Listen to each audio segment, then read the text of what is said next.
Hi and welcome to Ego Netcast. I am Martin Lindskog and today I'm talking to Ivana Taylor. And I will start out with reading from Ivana's Twitter profile. Hashtag small business, hashtag marketing, hashtag influencer. Simplify marketing with the best tools, tips and strategies for small business owners. And D&B top influencer. Cleveland, Ohio. doityourselfmarketers.com, joined October 2008, and you have impressive 14,400 followers, and almost the same following you also, over 10,000.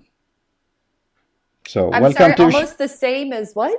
you have 10,000, you're following 10,000. Oh, I'm following 10,000, Yeah, and yes. 14,000 following you. So welcome to the show, Anita. Not Anita, Ivana. You know, Wow, what an absolute honor for yeah, you to completely confuse me with our dear friend Anita Campbell. yeah. I did interview her some time ago. So yeah, we'll start out with that. So, what's your relation to Anita Campbell of Small Business Trends? Well, you know what's really funny is that somebody mentioned Anita's name to me probably back in 2002, 2003-ish, and they said, "Hey, do you know Anita Campbell? You should meet her because she lives in Medina." And it just so happens that Anita and I live, I swear to God, like maybe 2 miles from each other.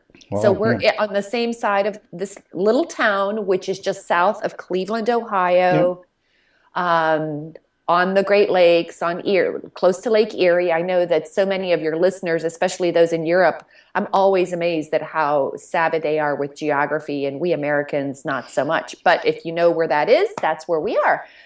And Anita and I sat down to lunch in 2003, and she said to me, "Oh, Ivana, I know that you have this newsletter that you put out." And at the time, Martin and I did have this newsletter. It was an HTML newsletter that went to this little email list. mm, And she says, "I love that newsletter. I would like to do a newsletter too." Now, at the time, Anita was a consultant.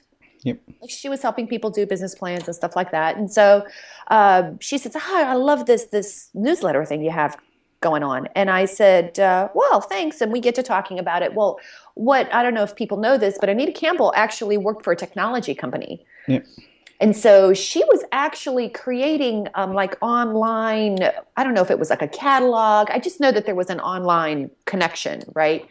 An internet connection. And so what she decided to do is, instead of putting out an email newsletter, what she decided to do is create small business trends. yeah. Like a blog. Started out like a blog. She Yeah, started it out like a blog. And so, the other interesting thing about it is that, people need to know that Anita and I, we were just professional acquaintances for a very long time. mm, And I had actually was following small business trends purely because of the name, because I was working with clients and I was looking for marketing trends and different kinds of trends. So what happens when you type in small business trends as a search term? yeah, You get small biz trends, right? yeah. And Correct. so I became an avid reader, and that's actually how you and I met. Yep. And so just a regular part of the community. And then one day, like so many years later, she and I were having lunch again. And I just told her how I had spent a couple $100 at the bookstore. And she said, "You did? What did you buy?" And I said, "Oh, it's just feeding my business book addiction." And she said, "Really?" And I said, "Yeah." She goes, "Would you like to write some book reviews?" Mm, And I said, "Sure." Good. And one thing led to another. And now probably 3 books a week show up yep. at my doorstep. Wow. Yeah, impressive how that's have evolved during over the years also.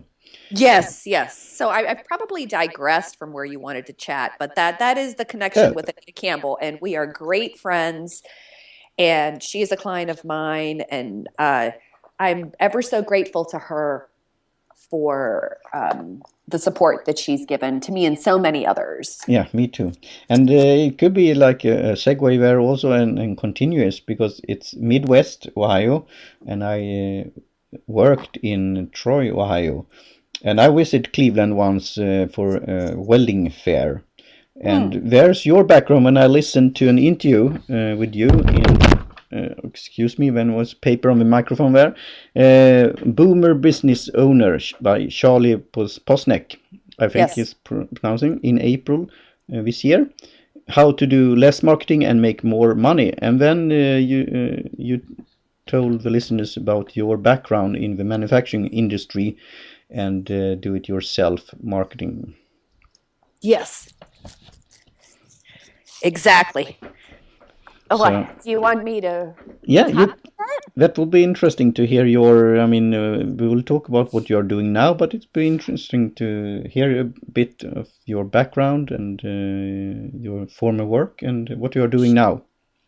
Well, I'm one of the lucky people who actually gets to work in the area that I studied in college, which is, I don't know if that's unusual for Europe, but it's become sort of unusual for the United States. And I was originally going to be a chemical engineer, and then I sat to register at school and saw that I just had an incredible moment of insight that I was not good at math or numbers, and that maybe I should study something else. So I went to the Pennsylvania State University and I studied marketing, and I got, when I graduated, I studied marketing and statistics. And then when I graduated, I went to work in sales, selling long distance. So if anyone has seen the movie Glengarry Glen Ross, this was my life for about a year. Mm-hmm.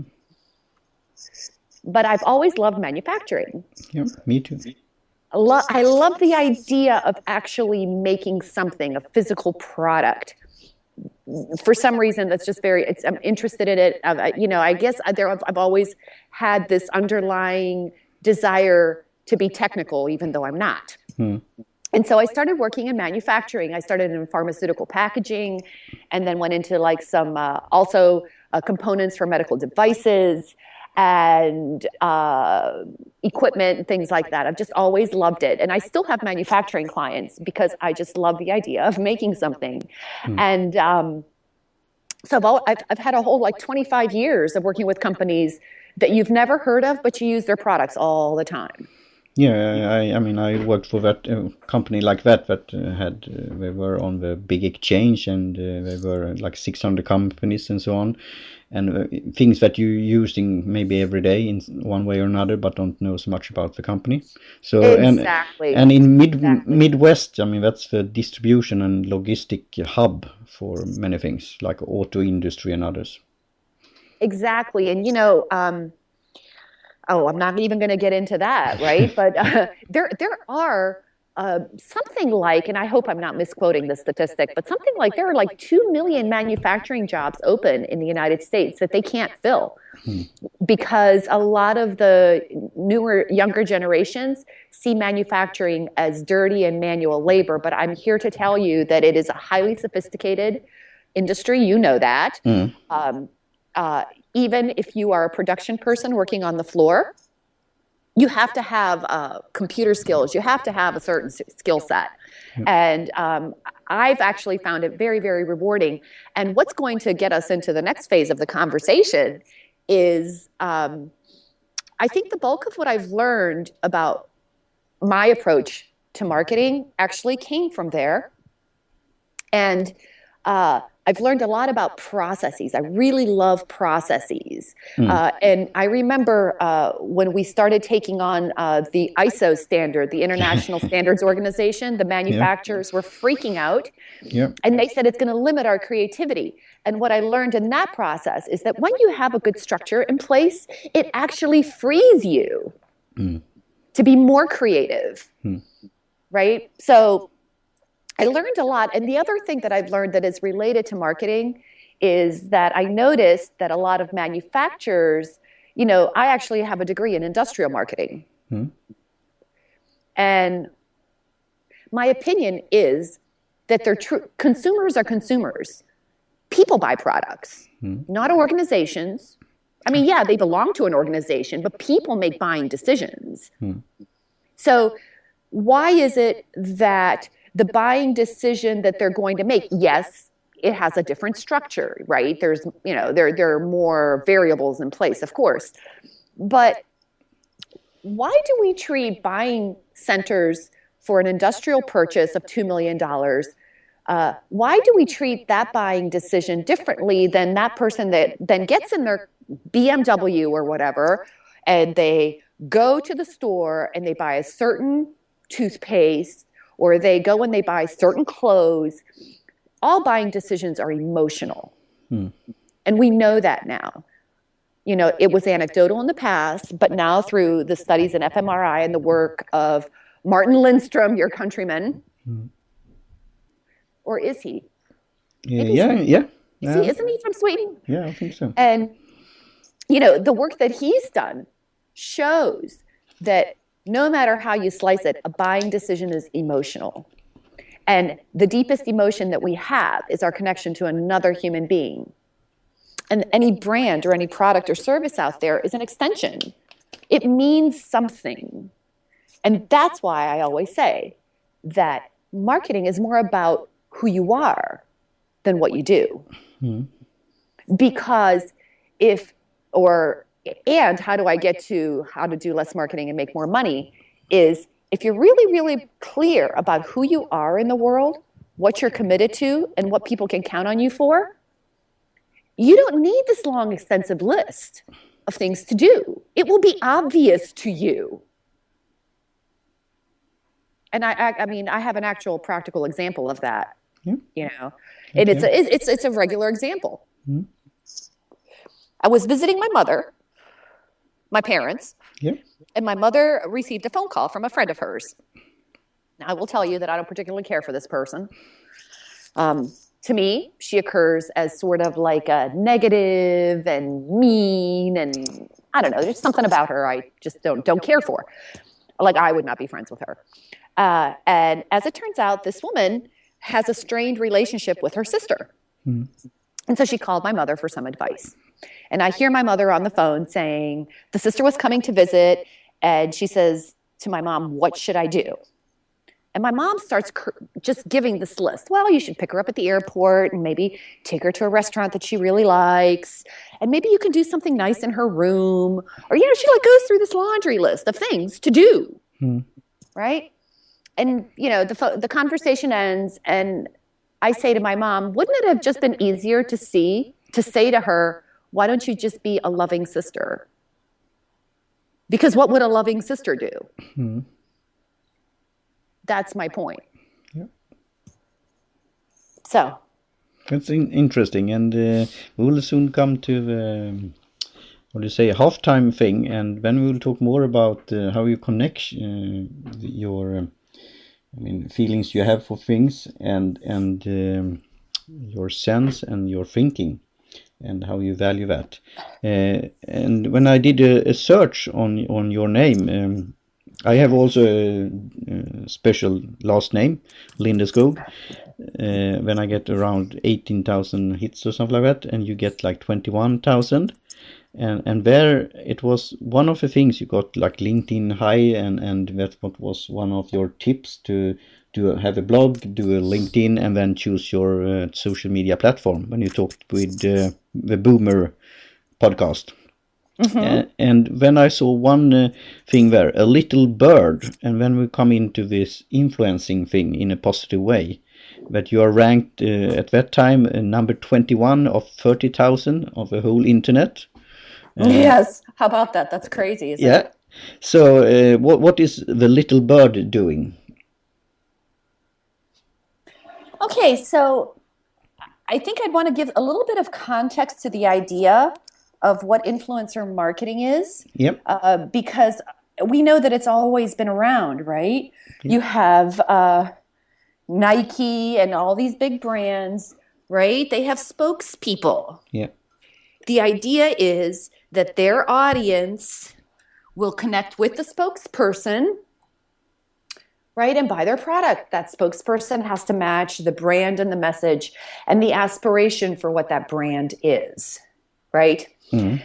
Well, of course, with the internet and there's this, millions and millions of people online. And it seems to me that almost every industry has their sort of, what would you call celebrities? Like we spent time talking about Anita Campbell. Yeah. And she hates it when I say this, but I continue to say this. To me, Anita Campbell is like the Oprah of small business. Mm-hmm. She has incredible amounts of credibility. She has lots of experience. And in fact, one of the early things that happened is years and years ago, Anita Campbell wrote a post sponsored by Quicken about when Quicken Online was released. Mm-hmm. It had just so happened that I'd lost about 6 months worth of expenses from my Quicken desktop. And when I saw this online, I read about it in Small Biz Trends. I clicked right on that post and I signed up immediately. Why? Because if Anita Campbell likes Quicken Online, I'm going to like Quicken Online. Yep.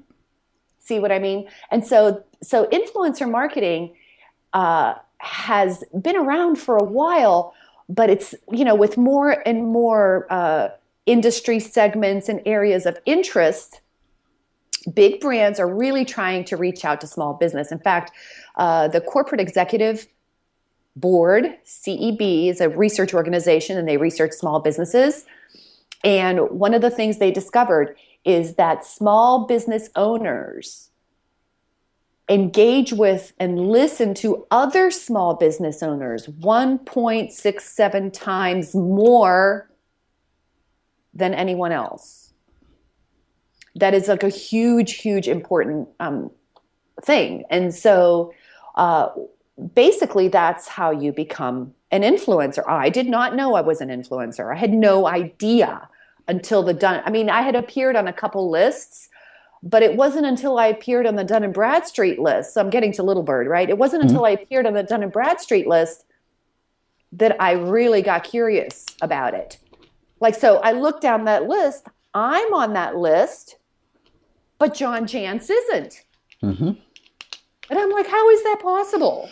I'm a friend of John Jantsch. I'm a big supporter. I love duct tape marketing. Same here. I'm like, how is it that I'm on the list and he's not? And so I called. Now get this. So I call the writer, Dustin Luther. And then he in the article had mentioned Little Bird, getlittlebird.com. Yeah. And I called him up and I said, how did you create this list? And what is this Little Bird thing that you're using? And he says, what Little Bird does, and it is and there are a couple of these platforms out there right now. They're primarily platforms targeted towards larger enterprise organizations who are pursuing an influencer marketing strategy, right? Because now these companies want to sell to small businesses. Small business owners are not listening to them. There's a whole other conversation around skepticism and the trust factor. Yep. And so they've really decided that what they need to do is reach out to other small business owners who are experts in a specific space. And you can imagine with, I don't know how many millions of people are on Twitter or on Facebook or anything else, it can get really challenging to try to ferret out and find exactly the right person for you. And that's what Little Bird does. They help you identify influencers in a particular space. And the way the product works is you type in a word, and that actually impacted why I changed my bio recently. You type in a word that people might use in their tweets. Now they use, they'll do things with Facebook and maybe even LinkedIn, I'm not sure, but Twitter is the primary platform, right? So if you're interested in becoming an influencer, you better be on Twitter and super active, right? So let's say you type in, and what Dustin did for his list is he typed in hashtag SMB. And it's not just your bio, but it's in your tweets. What words do people use most in their tweets? And so they typed in SMB. And then you also can seed, SEED, right? You can add manually people that you feel are representative of that space. Now the system will give you people, and you can keep them or you can take them away, and you can add your own. And it uses a very, very sophisticated neuro networking algorithm, and it identifies all those people and the different areas and segments of conversations that they're having.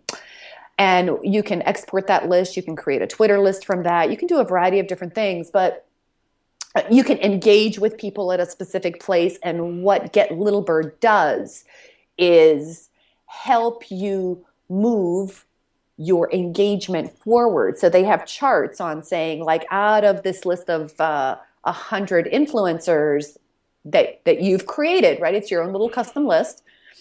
You know, you're engaging with 25% of them. So now the name of the game is to move that number forward, right? To increase that percentage higher and higher. And then you would pull together ideas and engagement strategies to do that.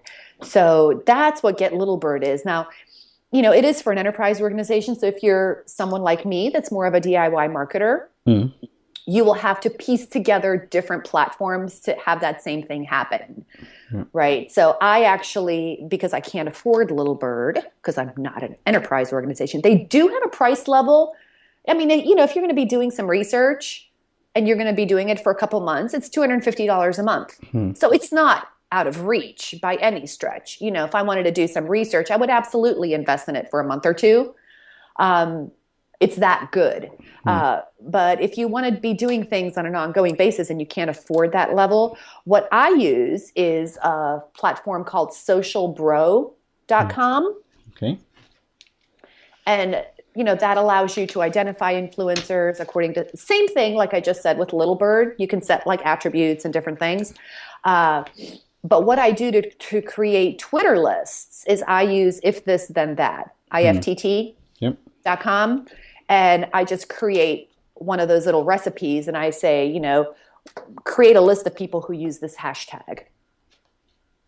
Right? So, you know, so just like all things, right, when we're DIYers, then you sort of have to piece things together manually. So it's a little clunky, but it's what you can afford, right? For those of us that are, right, you're trading time for money. Yep. And talking about that word then, trading time for money, the trader principle. Yes, trader principle, right? Yep. So I think this is fascinating, right? And I have to say something. You know that a big part of my life, especially the early part of my life, was heavily influenced by Ayn Rand. I've read all the books, not all the books, but I've read a lot of you know, the standard material, right? And I was all about it. It impacted me greatly for the beginning part of my life. As I move forward, I'm curious to talk to you about this, actually. This is cool. Yep. I was reading a couple of her essays. Don't ask me which ones. I have a book of some essays that I was reading. And I thought to myself, you are 100% correct. And the biggest assumption that I think she makes is that people will do the right thing. Do you know what I'm saying? Yeah. You know, that's a big assumption. So on the trader principle, right, I love that, let's see, maybe you should say it. I'm looking at it here. A trader does not ask to be paid for his failures, nor does he ask to be loved for his flaws. A trader does not squander his body as his fodder or his soul or his alms. Oh, that's almost like a poem. I like that. Yeah. Right? So you're basically trading on pure value. But here's the clincher, Martin. It's one thing to be like a John Galt, right? Or to be like a Howard Rourke, where this is why actually I like manufacturing, right? You do work, you create a physical product, right? And that physical product has value. And we can see it like it's there, right? But how do you know, for those of us that are in the service business, at least this is something I've struggled with myself. Who am I? How arrogant is it for me to tell people what to value about what I do? Because it always surprises me. Like things I think are valuable, people could care less about, like whether I do a work of research and I report on that data and I give them a report, that's a physical product. But guess what? They don't value that. They value something completely different. And that's the market has to decide. I mean, that's the challenge, and I have been through that also and still am. But that's why I thought it was interesting when you talked about the referrals and how market or catering to the so-called right individuals then that value you. So I have done a philosophical twist with it and wrote a blog post that I value my time, and this is my standard price list in silver. I want to have it in silver. Of course, we have these paper notes that we have to work with, but I want to just do that statement. So if the price of silver is going up compared to the banknotes, then I will be more expensive per consultant hour or day or whatever, and vice versa. But it's like a discussion starting point there. And then, of course, I have been, as I said in other interviews, almost paid in order to work. I've done pro bono things. I've done things that I value others, and I understand their budget and situation. So, but still, it's the value, and it changed. So it's not that I listened to an interview with Yaron Brook, that's the head of the Institute of Ayn Rand's Institute, and he was in Greece, and they were a translation of the free market revolution that he have written, and there is that it's about not trading down, it's to trade up. So if your highest value is your partner, what it could be somebody in the family or a good friend, then it's not a sacrifice to do something for them if it's a change of value. Absolutely, But with somebody that I bought that book that was great. I mean, somebody wants to pick your brain and they want to have everything free from you. But the other side around, it's not that. And that's what we have a challenge in this so-called soft services and consultants and other things, compared with producing a metal or something like that. Well, correct. And, and I don't know if this is a struggle. It's just something I think about. And I've become very attuned to the thoughts and feelings I have around a specific topic or an incident, perhaps, right? So, and I'm sensitive to it, I've realized. And that is that I, too, want to help small business owners, for example. If somebody doesn't have the money or they have a good idea, they're doing all the right things, they just need a little help. Like, who doesn't need a little help, right? Yeah. And I definitely want to be there and support that. But at the same time, what I find that I get really upset about is when an organization that is paying ridiculous amounts of money, they can afford it, they have it, and yet they're negotiating to get something from me for less than I feel that it's worth. And I feel that frustration also, as my background as a purchaser. I know the negotiation so-called game, but it's a back and forth and so on, and that's what you have to deal with.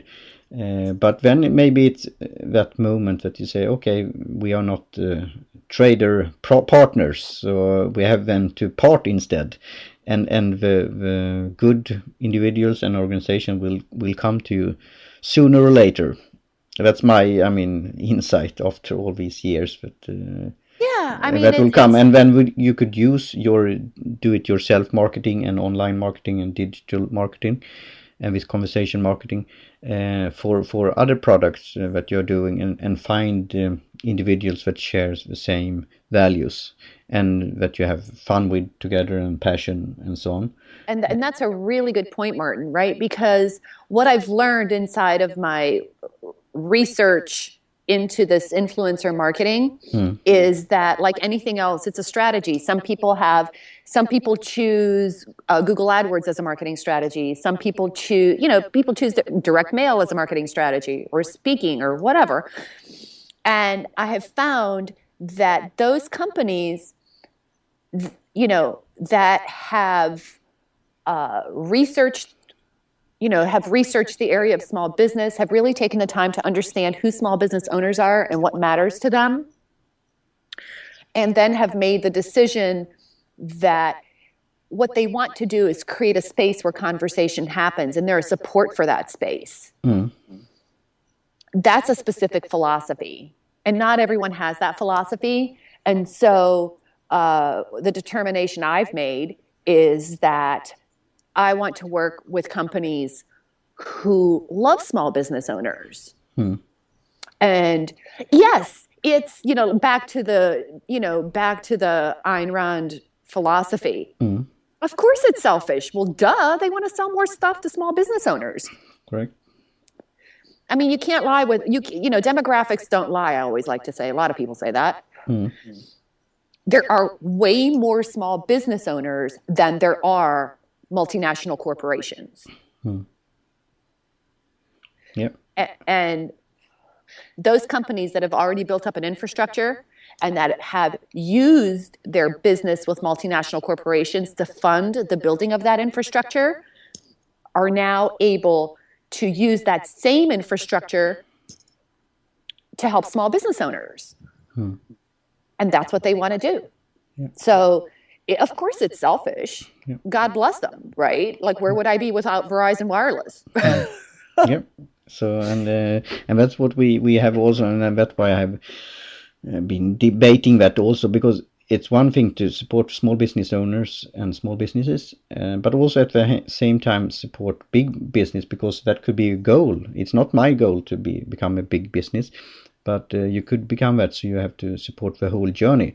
The problem is that some of the big business and so on, they get handouts, they get special deals and other things like that, and that then it will become problematic. So, and I think it's interesting to have that discussion about to become pro-business and really understand the philosophical meaning of the trader principle. Absolutely, and I think that's I think this idea of and I see this as a trend. As I said, these there are platforms that make their, like, let's say, and Get Little Bird is a great example of this. They created this platform for agencies and enterprise organizations, right? And that has to be priced at a certain level. It has to be, because the fundamental, having worked in an organization like this, the fundamental belief system is that you get what you pay for. And they're used, almost like our government, they're used to paying large amounts of money for their services, and there's a reason for that. They're highly complex organizations. They have lots and lots of people. They have an entire department for something that you and I spend 10 minutes doing. Yep. And it's dancing with the bear when you're working with that kind of an organization. So there's a reason why that price point is where it is. It's not that they're gouging them. No. Setting price points, which is a big marketing discussion, is all about that. There's a cost involved. There's an opportunity cost involved, which is, it took me a while to get to this, right? Because we think that, you start at the most basic level, cost plus pricing. Like, it costs me X amount to run my business. I have to pay internet. I have to, buy ink and paper or whatever it is that it costs you, the phone bill and so on and so forth. There's a cost plus aspect to it. But then there is the cost of managing these clients, right? And when someone requires you to respond in a certain way or to have things done in a certain way, the price of that, the cost of that goes up, and hence the price of that goes up. So there's perceived value, and then there's just like downright cost plus value. Like, I'm running the Bizapalooza. I'm producing the Bizapalooza event right now. And I have sponsors for that. And at first I was like, where do I set the sponsor price and so on and so forth? But believe me when I tell you, to give the sponsors what they want costs time and money. And I just did the spreadsheet for it. I'm like, oh my God, maybe I didn't charge enough. Because what is it going to take to get them these results? So it's a learning experience for sure. Yeah, it is. And It's a machine, you know, and you can understand this as a manufacturing guy. It's just a different kind of process and a different kind of machine. So, talking about that, your future plans and what you're working on right now. Could you tell the audience a bit more about Bizzapalooza? Yes, you know, this came out of, remember, we started this conversation, and what piqued your interest in my interview was when I said marketing is about, you know, who you're being, what you're committed to, and what people can count on you for, right? Yep. So it was one Sunday, this is the third one, so 3 years ago, I was making my coffee in the morning. You should drink tea, you know that. I know that you're a big tea fan. I'm a big coffee fan, and I like my good. French press. Yeah. I like my French press. I do that too. That's a good process to make coffee. And I drink tea also. I do double. I do coffee in the morning, and then I switch to green tea in the afternoon. And one of the things I was sitting there making my coffee, and out of nowhere, Martin, I think about Lollapalooza. And Lollapalooza is a music festival that runs here in the United States. Like this year, it was in Chicago. And they have lots of different, basically, it's the opportunity for all of these fans to pay one price and to see their favorite bands, like all in one place. Yeah. And so instantly I had this thing of like, oh, Bizzapalooza. And I think what appealed to me, you know, anyone who's probably between the ages of like 30 and 60 maybe, you know, remembers what it's like to go to these festivals, and like you're not really caring about anything, and the focus is on fun and, you know, seeing these bands and relating to other people that you're with and so on and so forth. And I thought to myself, you know, there are 28 million small businesses in the United States. And what would be the impact if each of them were successful enough to hire just one more person? What would be the impact on their business, on their life, on the community, on the economy, and so on and so forth? And this is what I was thinking as I was sipping that coffee, right? And I thought, you know, I know a lot of people. I know a lot of experts. I know a lot of these, you know, some of them are like famous, like Anita or Guy Kawasaki or somebody like that. But some of them are just really excellent at what they do. And I said, how neat would it be to create an event where I would be able to share this expertise with folks and they would be able to get access to it, right? And it would be efficient because it would be all online. You don't have to travel. You don't have to do anything. Once you register, you get access to everything and so on and so forth. And so that's what I did. And originally, it was just a series of webinars over a 3-day period. But this year, boy, I'm committed to doing something a little bit different. And I have to tell you, Martin, I'm scared to death. Okay. And that's the lesson, right? When you're doing something new, you're going to be scared to death. It's like a fear of the unknown, but then you really, really just hunker down in your commitment. And so I just have to believe it's going to be okay.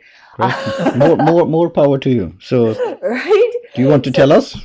Yes, I'm going to tell you. So this year, what's going to happen is that when you register for Bizzapalooza at www.smallbizzapalooza.com, when you register there, what's going to happen is that you will have access to a library of content. So I'm curating all kinds of content. There'll be the best of the previous Bizzapaloozas. There'll be webinars there.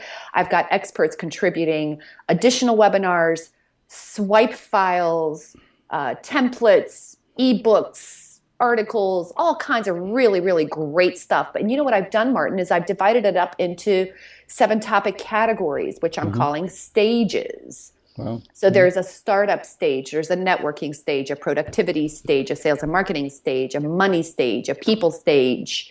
I feel like I'm missing something. So there's 7 of these topic category stages. So if there's any area that you're specifically interested in, all that content will be in one place. And the other component was I was intending to have a live series of webinars, right? Not webinars, on one day, October 28th, 2015, I wanted to have topic experts for each of those topic categories and have them on a live Google Hangout, and people can ask questions and engage with us.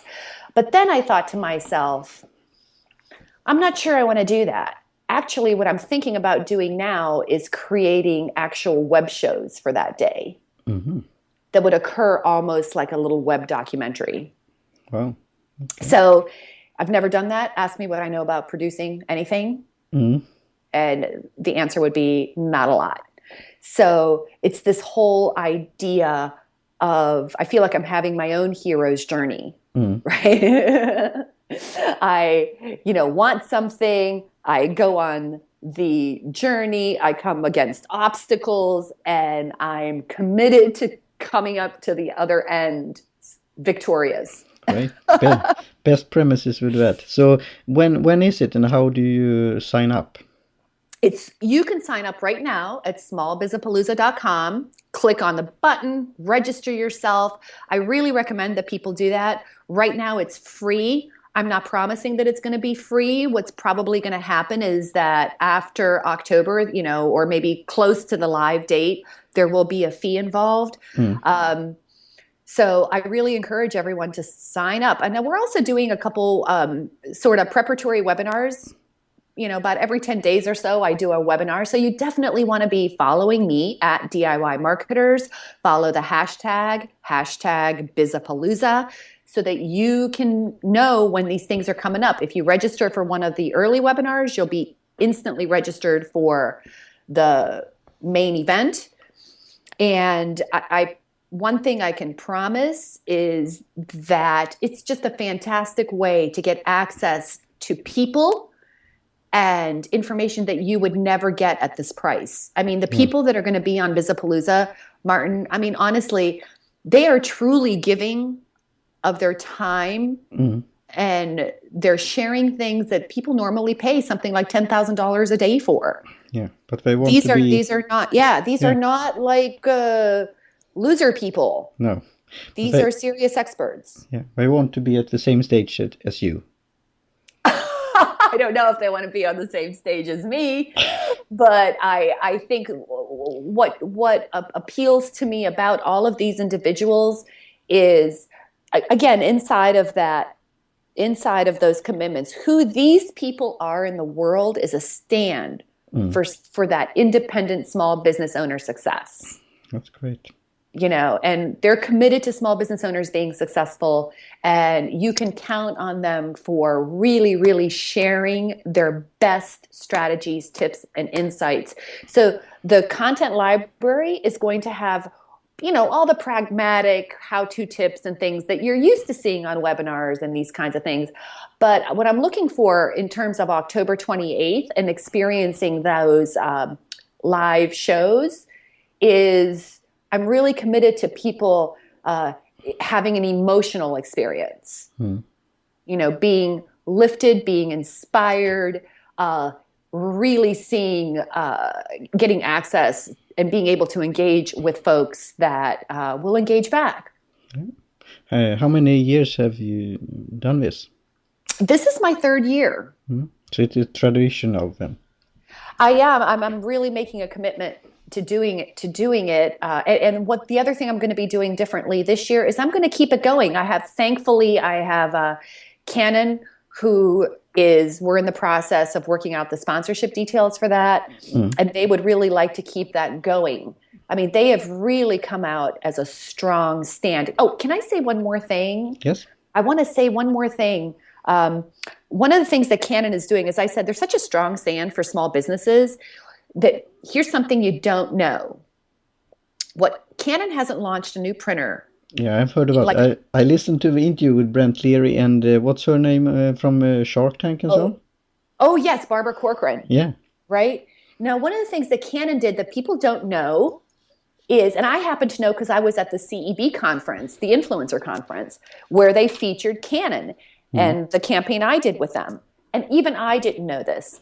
Canon did huge amounts of research. They didn't just upgrade a printer and launch it. They did not do this, people. What they did is they did all of this extensive research. And I have a minor in research, and I will tell you, based on what I've seen, these people were not kidding Great, great research. And they developed this printer based on what small business owners wanted, what was missing for them. They really, really crafted a printer about what truly mattered to Main Street business owners. And then what they're doing now is creating a space where small business owners can actually get access to and help to succeed, which is why I'm so nuts about working with them, because like our philosophies mesh. And what they're doing right now is running a contest. So this is fantastic. So my request to you is get out on Twitter, tweet to me at DIY Marketers.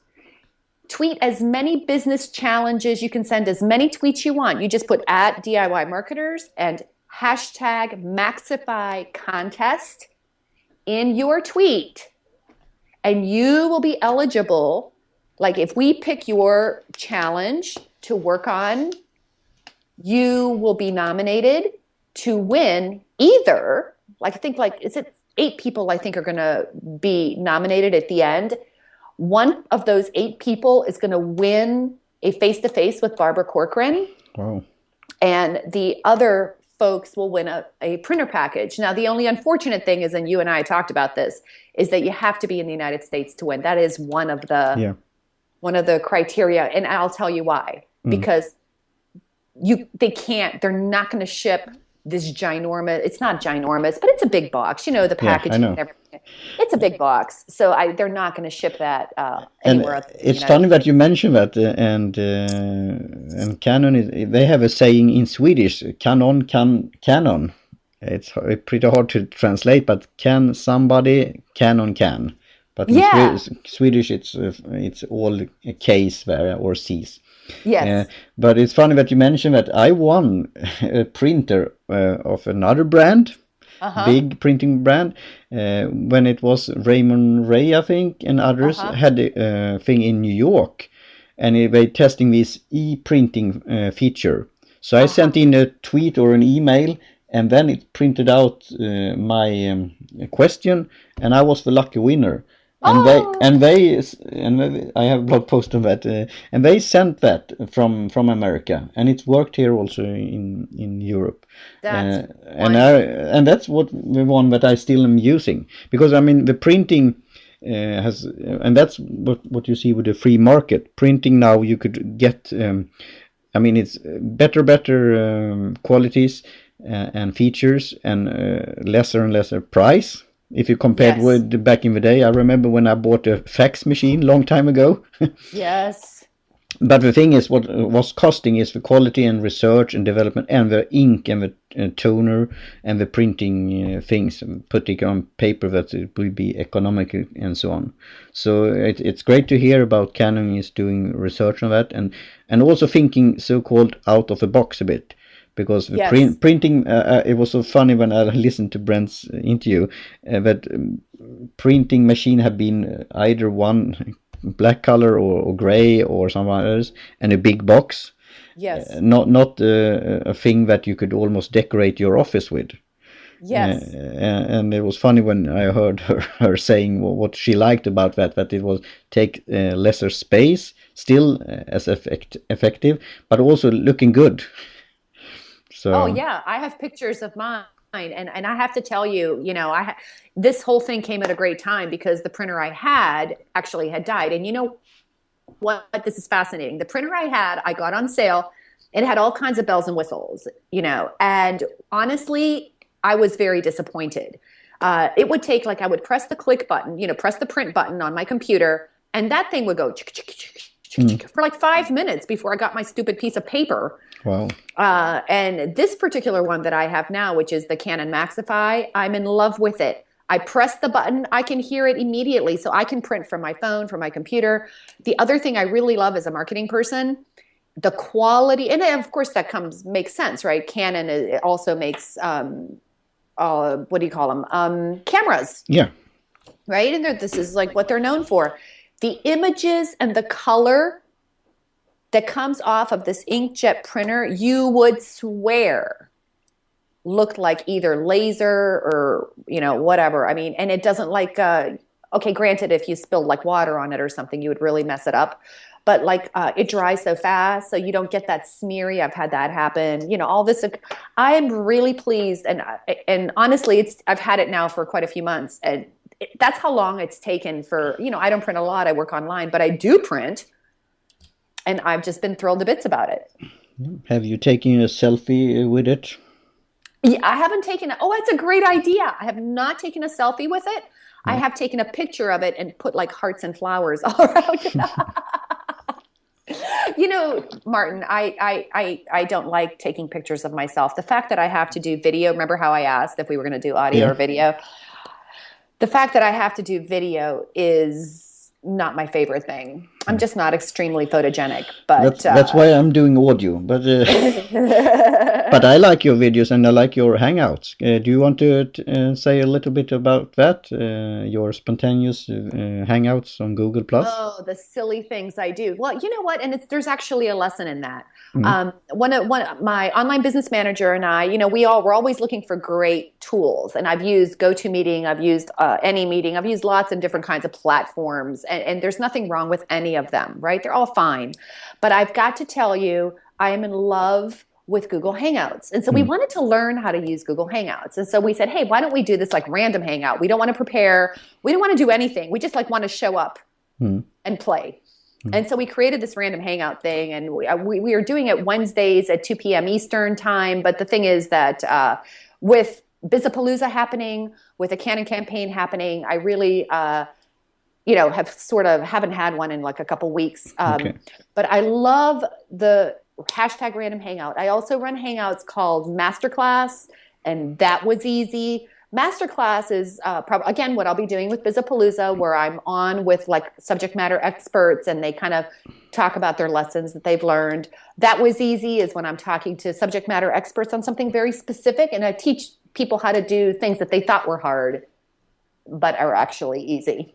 So I like to run all the. I also do the book one. I also do one called Read It and Reap, where I'll interview an author and we talk about their book. That's interesting. I missed that one. And talking about that, what gives you inspiration and fuel for your soul? What are you reading right now? What am I reading right now? Well, you know what's really interesting? One of the things that's really interesting is that I read, as the book editor for Small Business Trends, I get a lot of hard copy books that I read. I like to read hard copy books for review because it just allows me to scan quickly and it allows me to highlight things and dog-ear the page that I like, right? And what I thought was really interesting is I've had this Kindle for a while, and I have the old Kindle that is not backlit. I don't like anything backlit. It's not good for your brain, especially when you want to go to sleep. So I like to read at night. So I have on my Kindle right now. And you could get this on Amazon still, this older version? Oh, yeah. What is it called? I have maybe the one they're using now is called.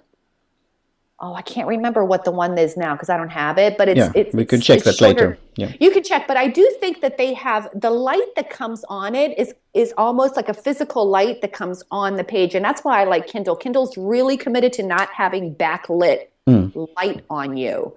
It changes how you process information. And because I look at backlit information on a computer all the time, if you do this before you go to bed, if you're looking at computers and televisions before you go to bed, it disrupts your sleep.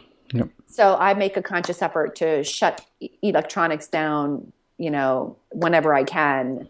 So I give myself a couple hours, but I love to read my Kindle.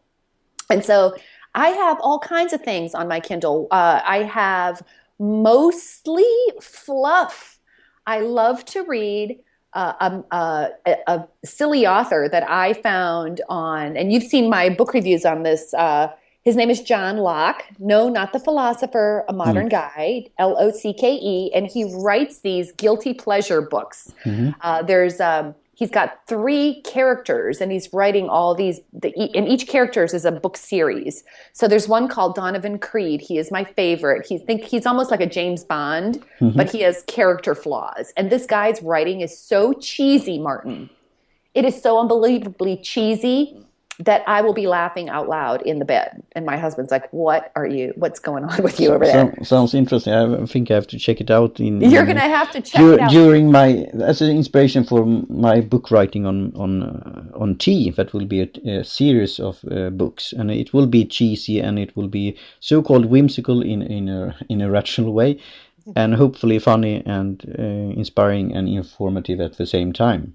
And absolutely. I will have a great help with an illustrator there that have done my logotypes and so on, John Cox from America. So. Oh yeah, I think and I think it helps to read things that are different, right? So I also love collecting what I call hacker books, and one of my favorite authors is a man by the name of Tim Castleman. And he does a lot of podcasts. He's a guest on a lot of podcasts, and he's definitely worth reading. I've purchased his little books called How to Instantly Write at least 2,000 words per hour. It's called the 2KH formula. And he's written another one called the 8-Hour Bestseller, How to Write Your Best-Selling Book in Record Time.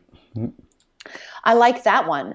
I also have, and I don't even know what you think about this, but I also have what I would call inspirational books. I love to follow, what is it called? Abraham Hicks. I love this idea. I'm not a law of attraction freak, but I would say that I definitely take it seriously. I think your thoughts and your words are very powerful. And I really do believe in managing what you're thinking, how you're feeling, and what you're saying and putting out there in the world. So I like to read that kind of stuff. And of course I have, a book that I have that's an old book, and I don't even know if I've ever reviewed it. It's called Pop. Let me see if I can find it on here. I know it's called Pop, and it's amazing if you have, here it is, Pop. Create the perfect pitch, title, and tagline for anything. It's written by a woman by the name of Sam Horn. And this is my go-to book. I have it on absolutely every device. Because is it on Audible also? I don't know if it's on Audible. I will say that this is a book you actually want to look at. It's not a book that you would necessarily read from beginning to end. It has a lot of exercises in there. It's got a lot of idea-generating tips. So I would definitely say that this is a book. This is one that I use all the time, right? Because I'm trying to come up with names, taglines, and these different things. So when I feel stuck, I turn to that. Great. Have you done a review of that book? I don't know. I can't remember. I've just had it for so long. And on Small Business Trends, one of the things we like to focus on is current books. What I'm writing right now that's due today, and I've made no progress on it, is a list of the best sales books out there right now. So let me ask you, do you have a favorite sales book that's new? That's new. That's I have to think about that. You'll have to think about it. Let me know if you've got one. I'm putting a list together. I got to hand it in today. But so you guys could all look forward to that. That'll be published shortly. Yeah, that's great.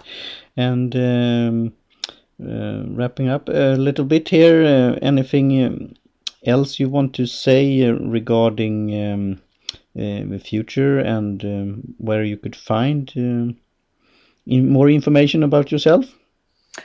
Well, I will tell you this, and I'm surprised you didn't mention it when you said that you searched for my name. So here's a little bit of trivia, a little fun trivia. If you Google Ivana Taylor on Google, what you're liable to get is this sexy blow-up doll from France. And one of my initial objectives when I first started working online is to move her away. Okay, have you managed on how far down? So this episode will be explicit according to iTunes rules, because now we have mentioned that number.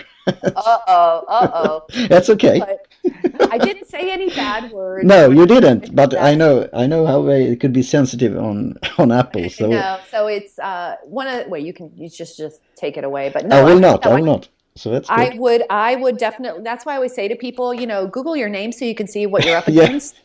Right? Because I was absolutely shocked and abhorred by the fact that if people Googled my name, this is what they would get. And so I made it my mission, and I did a lot of postings. Unfortunately, there, how Google does images. Yeah. Sometimes the image will pop up. Maybe it depends. I don't know if it pops up for me or whatever, but I think I moved her down to page 6. Good for you. So, that's so honestly. And talking about that, what I said, the figure, the number 6 in Swedish, how you pronounce that? No. That's SEX, yeah. Oh, well, there you go. So maybe we'll get around it because we're talking about that. Yeah. But, but I would encourage everyone, follow me on Twitter, honestly, because follow me on Twitter at DIY Marketers. Go over to DIYmarketers.com. I encourage you to register, if anything, to be notified of really cool stuff I'm working on that you can benefit from. Like, you could win things. There are contests going on. There's all kinds of cool stuff going on that I think that if you're a small business owner or a marketing person inside of a small organization where you have to do a lot of stuff yourself, would be great resources for you. Yeah. Do you have any like giveaway stuff or something that you want the listeners to go to? Of course. If you just go to DIYmarketers.com, right now I'm giving away my, there's a blog post. If you register, you'll get taken immediately to a blog post, but you'll also get a worksheet on 5 messaging questions. That was my webinar from yesterday. Mm-hmm. So if you register at Bizapalooza, smallbizapalooza.com, you'll get all of those webinars, and there's all kinds of great workshop content there. And the other thing you can get that's really fun on my site, also on the homepage, is you can take my marketing personality test. Yeah, I was asking that. I have to do that if I haven't done it already again and see what's popping up. See what pops up for you. And this is something I've had for a few years. And again, it continues to drive that philosophy of it's all about who you are, not what you do. So and what I'm saying to folks is that there are a lot of experts out there that are saying, oh, you should do email, or oh, you should do social media, or you should do LinkedIn, or you should do Twitter, or you should do Facebook, or whatever. And by this stage of the game, you really need to know that it's going to be a function of where your audience is and what you enjoy doing. Like, if you were sick and couldn't get out of bed, you would still want to do this, right? So, and we were just talking about video. I do video, but I don't be like, oh, I just have to do a video. I have to do Twitter. Yeah, I have to look at Facebook, but to do a video is a big production for me. Yeah. So that's it. So just hit the site. If you go to DIYmarketers.com, there's all kinds of goodies there, marketing candy for you. Mm-hmm. Sounds great. And thank you very much for your time, Ivana. It was a pleasure. Well, Martin, thank you for taking the time to chat with me. I really appreciate it. We don't get to talk so much because of the time difference. So this was really nice. Yeah, great. And I will include the stuff in the show notes. And if you have any links or things that you want to mention, please send me that material later on. And the listeners and the fans and others could now go to egonetcast.com/support. And how you could support my work here with podcasting and blogging. For example, download the free standalone podcast app. So do you have an iPhone or Android or Fire, Amazon, Ivana? Oh, yes. I have an iPhone, and I have it on my iPhone. Great. So then you could go to the app. I have it. You have it. Thank you very much. Mm-hmm.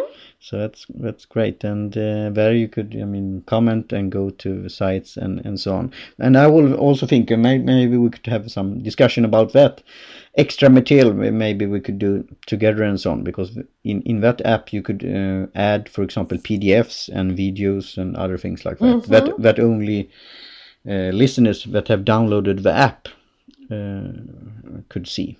So that's what we'll develop in the future.